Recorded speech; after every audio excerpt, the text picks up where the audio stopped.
Today, I want to take a look at the first college football playoff poll, where Auburn is ranked and how they could possibly improve with the game this upcoming weekend. But first, I want to take a look at some of the things the other Auburn content creators are saying about the Texas A&M game coming up this weekend.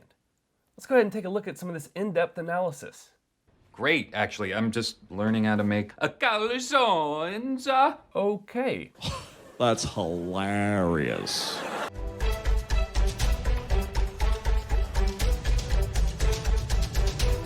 First college football playoff poll is here, and honestly, there's a few surprises on this list.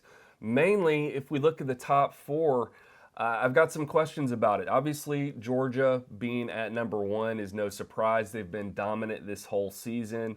Auburn had a very difficult time with them, as well as every single other team they've played. So Georgia being at number one is no surprise, and it is well deserved. But if we look at numbers 2 through 4, we see something interesting. Number 2 is Alabama, and this one's a little suspect to me because how are you going to put Alabama at number 2 when they lost to an unranked Texas A&M? That makes no sense to me. This is where the whole eye test thing comes in, and I don't know how your eye test meter or whatever you want to call it doesn't go off when you've got a team that lost to an unranked team, and then you want to put them at number 2. The reason I have more questions about that is how are you going to put Alabama at number 2 when Michigan State beat an unranked Michigan and you kind of snub them and put them at 3? Yes, they're still in the top 4. That's great, and they control their destiny and all that good stuff. But at the same time, I don't understand the order for that. It would make more sense if you did want to put Alabama higher to put them in that number 3 slot. But I'm not on the committee, so it doesn't matter. At number 4, we do have Oregon, who also has one loss. So we have 2 one-loss teams in the top 4. Yes, there are some other teams that were snubbed. Most notably, Cincinnati is not in the top 4, and Oklahoma. Both of those teams are still undefeated. They've had some questionable games where they did struggle, but they have managed to win every single game, and there is no loss. So that's where we probably have some Oklahoma and Cincinnati fans who are not happy about how this first poll has turned out. I would be interested to see how some people explain their logic, their thinking on that. I know it has to do with a couple of things: quality wins and how did they play against some inferior opponents. And if you look at that, it makes sense. Both teams did have some very, very difficult struggles against some pretty easy teams, and so I get it. Looking further down the polls, really what I want to talk about is Auburn. Auburn is currently ranked number 13, and they're playing number 14, Texas A&M.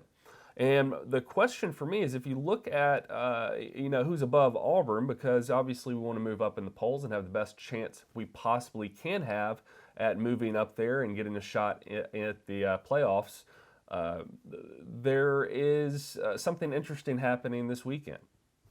In numbers 1 through 12, so rankings number 1 through 12, there is no ranked matchup. Every single team in the spots 1 through 12 is playing an unranked team.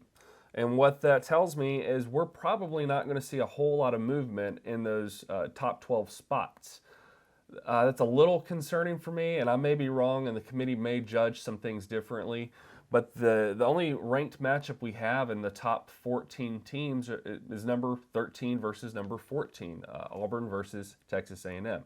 And so what I would like to see is what's going to happen, because one of these teams is going to win. Either Auburn's going to win or Texas A&M will win this game. And when they win, how are they going to move one of those teams? Everybody above Auburn and Texas A&M has at most one loss. So are you going to take a 2-loss Auburn if they beat Texas A&M and move them up a couple spots to number 10 or 11? Or are you going to move a Texas A&M if they beat Auburn and they also have 2 losses? Are they going to get to move up a couple of spots to 10, 11, 12, something like that? I feel like you have to reward the team that wins by moving them up, because it would not make sense to leave Auburn in their current spot, even though they have 2 losses. If they beat another ranked team, they should move up in the polls. They shouldn't be punished for having a more difficult schedule. As for what the committee will actually do, it will be interesting to see. But for right now, I don't see a whole lot of movement happening in the first 12 spots, and it's really going to be up to the committee and what they do for the winner of the Texas A&M versus Auburn game. Before we keep going, please take a moment and hit subscribe on this channel. I'm getting very close to getting 1,000 subscribers, and I need your help. Click subscribe now. Next, I want to give you my prediction for the Auburn versus Texas A&M game. In the last video I made, someone kind of called me out and said, why did you not give your final prediction, your score prediction for this game? And my answer is, I don't know. I have no clue. But I'm going to give it in this video. And here's what we know about this game versus Texas A&M. Auburn is currently picking up steam. Bo Nix is finally clicking. He is actually completing passes well. He looks like he is more poised than he's been this entire season. He is doing well under pressure. I think he really showed up in the Ole Miss game in a big way that we've been hoping for the entire time he's been at Auburn. Tank Bigsby is finally firing on all cylinders. Jimbo Fisher has already said that he knows Tank Bigsby is the kind of the X factor. If Tank does well, the whole team is going to do well. And I think he said something to the effect of, if Tank's running the ball, this team is completely different, speaking of Auburn. And I agree with that. So if Tank is running the ball well, if Bo Nix is doing what he's been doing lately, and he continues to improve, he continues to stay calm under pressure, even when things don't go his way, this is a dangerous football team. I think the defense overall is looking really good. It seems like we always struggle a little bit in the beginning, but then we make those adjustments, we pick up, and we do a lot better in the second half. And so I do expect that to continue. And the other thing that we do know is that the streak right now in College Station at Kyle Field, Auburn's undefeated.